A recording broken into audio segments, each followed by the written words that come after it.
कभी सोचा है अगर तुम पास्ट का एक मोमेंट बदल दो तो क्या सब कुछ ठीक हो जाएगा या सब कुछ और बिगड़ जाएगा। एक डायरी थी जो सिर्फ लिखने के लिए नहीं थी बल्कि टाइम में आगे पीछे जाने के लिए थी, और हर बार जब उसने लिखा उसका फ्यूचर बदल गया। यही है द बटरफ्लाई इफेक्ट, एक छोटी सी चॉइस जो सब कुछ तबाह कर देती है। एक लड़का है इवान, एक दिन उसे पता चलता है कि वो टाइम ट्रैवल कर सकता है, मतलब वो पास्ट में जाके चीजें बदल सकता है। लेकिन प्रॉब्लम यह है कि उसके हर छोटे से चेंज से उसकी पूरी लाइफ उलट पुलट जाती है। फिल्म की शुरुआत में इवान किसी से भाग रहा होता है और एक नोट छोड़ता है, अगर किसी को ये मिला तो समझ लेना कि मेरा प्लान फेल हो गया और मैं शायद मर चुका हूँ। बस इतना ही सस्पेंस, और कहानी फ्लैशबैक में चली जाती है। 13 साल पहले छोटा इवान अपनी मोम के साथ रहता है। एक दिन स्कूल में टीचर सबसे कहती है अपना फ्यूचर ड्रॉ करो, जो तुम बड़े होकर बनना चाहते हो। लेकिन जब इवान की ड्राइंग देखी जाती है तो सब लोग शॉक हो जाते हैं। उसने कुछ ऐसा बनाया होता है जिसे देखकर टीचर भी डर जाती है। और सबसे बड़ी बात, इवान को याद ही नहीं होता कि उसने क्या बनाया था। डॉक्टर चेक करता है और बताता है कि आपके बेटे को ना मेमोरी लॉस की प्रॉब्लम है। तो उसकी मॉम कहती है बेटा हर दिन एक डायरी में लिखा करो ताकि सब याद रहे।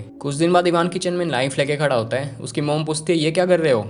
इवान कहता है मुझे नहीं पता, और बस ब्लैकआउट हो जाता है। फिर हम मिलते हैं जॉर्ज से, जो इवान के दोस्त टॉमी और काइली का डैड है। एक दिन जॉर्ज इवान और काइली को एक मूवी बनाने के बहाने कुछ गलत करवाता है, लेकिन इवान को कुछ याद ही नहीं रहता। उसकी मेमोरी फिर ब्लैंक हो जाती है। डॉक्टर कहते हैं शायद स्ट्रेस की वजह से बार बार ऐसा हो रहा है। लेकिन इवान की मम सोचती है यार 7 साल के बच्चे को किस बात का स्ट्रेस हो सकता है। वो सोचती है शायद इवान अपने डैड से मिलकर थोड़ा ठीक हो जाए। उसका डैड जेसन एक मेंटल हॉस्पिटल में होता है। जब इवान उसे मिलने जाता है तब फिर से ब्लैकआउट हो जाता है और जेसन उसे मारने की कोशिश करता है। डॉक्टर्स उसे रोक लेते हैं पर गलती से वो खुद ही मर जाता है। 6 साल बाद इवान अब थोड़ा बड़ा हो गया है। वो टॉमी, काइली और लैनी के साथ टाइम स्पेंड करता है। एक दिन टॉमी एक बॉम्ब बनाता है और बोलता है चलो मस्ती करते हैं। वो सब मिलकर एक मेल बॉक्स में बॉम्ब डाल देते हैं। इवान जैसे ही ब्लास्ट करने जाता है फिर से ब्लैकआउट। होश आता है तो सब भाग रहे होते हैं और लैनी जमीन पे पड़ा होता है। एम्बुलेंस में इवान की मॉम पूछते क्या हुआ। वो कहता है मुझे याद नहीं आ रहा। इवान साइकोलॉजिस्ट के पास जाता है और थेरेपी के दौरान उसे कुछ फ्लैशेस दिखने लगते हैं। जंगल, उसके दोस्त और ब्लास्ट का मोमेंट। उसे हेलोसिनेशंस होने लगते हैं, नोज से खून बहने लगता है और फिर ब्लैकआउट। एक दिन इवान, टॉमी और काइली मूवी देखने जाते हैं। मूवी के बीच में इवान और काइली एक दूसरे को किस कर रहे होते हैं। तभी टॉमी आ जाता है, गुस्से में दोनों को पीट देता है। उस दिन के बाद इवान की मॉम डिसाइड करती है बस हम यहाँ से शिफ्ट हो रहे हैं। शिफ्ट होने से पहले इवान काइली से प्रॉमिस करता है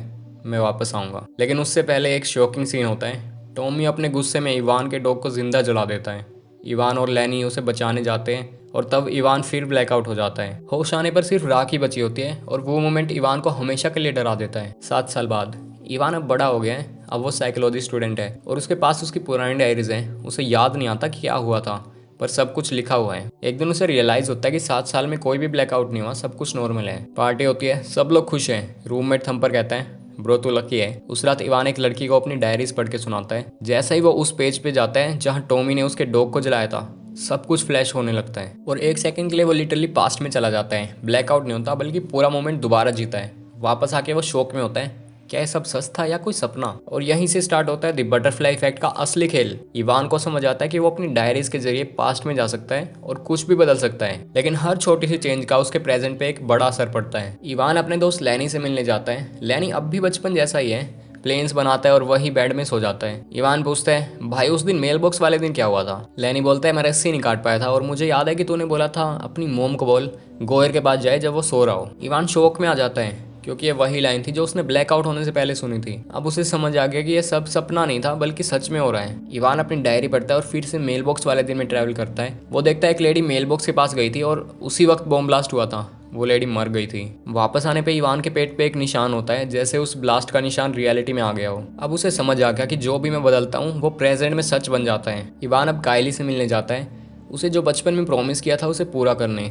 काइली अब एक वेट्रेस है और थोड़ी उदास लाइफ जी रही है। वो कहती है तुम कभी वापस नहीं आई इवान, सब कुछ बिगड़ गया। थोड़ी देर बातें होती हैं, इमोशंस बिल्ड होते हैं और रात में काइली सुसाइड कर लेती है। इवान शौक में आ जाता है। वो सोचता है मैं टाइम में पीछे जाके सब कुछ ठीक कर दूंगा।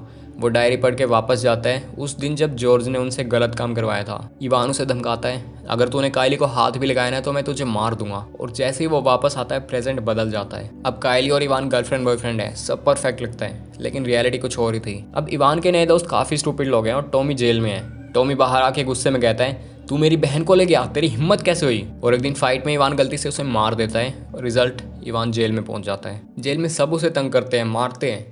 उसकी मॉम उसकी पुरानी डायरीज भेजती है, लेकिन एक दिन उसके सेलमेट्स डायरीज चुरा लेते हैं। इवान अपने सेलमेट को कहता है मैं टाइम ट्रैवल कर सकता हूँ, लेकिन वो उसकी बात को मानता ही नहीं है। तो इवान एक प्लान बनाता है। वो डायरी का एक पुराना पेज फाड़ता है और पास्ट में जाके अपने हाथ पे नाइफ से कट लगा लेता है ताकि जब वापस आए तो निशान दिखा सके। वापस आके वो अपना निशान दिखाता है और अब सेलमेट उस पर यकीन कर लेता है। दोनों मिलकर एस्केप प्लान बनाते हैं। इवान फिर डायरी पढ़ता है और वापस उसी दिन में जाता है जब टॉमी ने उसके डॉग को जला दिया था। इस बार वो प्लान करता है कि टॉमी को रोक देगा, लेकिन सीन बदलता है। लैनी टॉमी को ही मार देता है। अब नया टाइमलाइन, टॉमी मर चुका है, लैनी मेंटल हॉस्पिटल में है।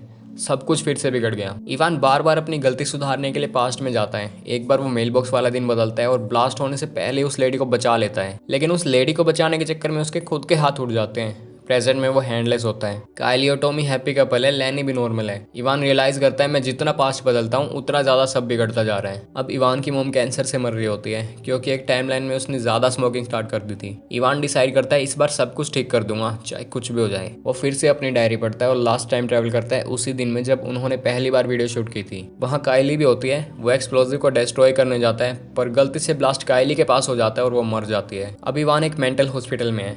डॉक्टर कहता है तुम्हारे पास कोई डायरी कभी थी ही नहीं, ये सब कुछ तुम्हारी इमेजिनेशन थी। तुमने अपने दिमाग में एक अलग दुनिया बनाई ताकि तुम गिल्ट को हैंडल कर सको, बिल्कुल अपने डैड की तरह जो एक इमेजिनरी फोटो एल्बम देखते रहते थे। इवान समझ जाता है कि सब कुछ उसके दिमाग के अंदर ही था और उसका ब्रेन डैमेज इनरिपेयरेबल है। इवान अपनी मोम से बोलता है पुराने घर वाली वीडियोस ले आओ। वो उनमें से एक टेप देखता है, वो मोमेंट जब कायली और उसकी पहली बार मुलाकात हुई थी। इस बार वो उस मोमेंट में जाके कायली से कहता है मैं तुमसे नफरत करता हूँ, ताकि वो दोनों हमेशा के लिए दूर हो जाएं। और जब टाइमलाइन रीसेट होती है सबकी लाइफ ठीक हो जाती है। लैनी, टॉमी, कायली सब अपनी अपनी लाइफ में खुश हैं और इवान उन सब से दूर अपनी खुद की लाइफ जी रहा होता है। 8 साल बाद इवान एक सक्सेसफुल साइकोलॉजिस्ट बन जाता है। एक दिन रोड पे कायली उसके सामने से गुजरती है। दोनों एक पल के लिए रुकते हैं पर इवान टर्न करके चला जाता है क्योंकि अब सब ठीक है। और यही था द बटरफ्लाई इफेक्ट। छोटा सा चेंज पर बड़ा रिजल्ट। चाहे ये उसके दिमाग का इल्यूजन हो या सच में टाइम ट्रेवल, एक बात क्लियर है, डेस्टिनी के साथ खेलना कभी आसान नहीं होता। अगर तुम्हें वीडियो पसंद आई तो लाइक और कमेंट करो। अपना ध्यान रखो, मिलते हैं नेक्स्ट वीडियो में। तब तक के लिए स्टे ट्यून्ड, स्टे डिकोडेड।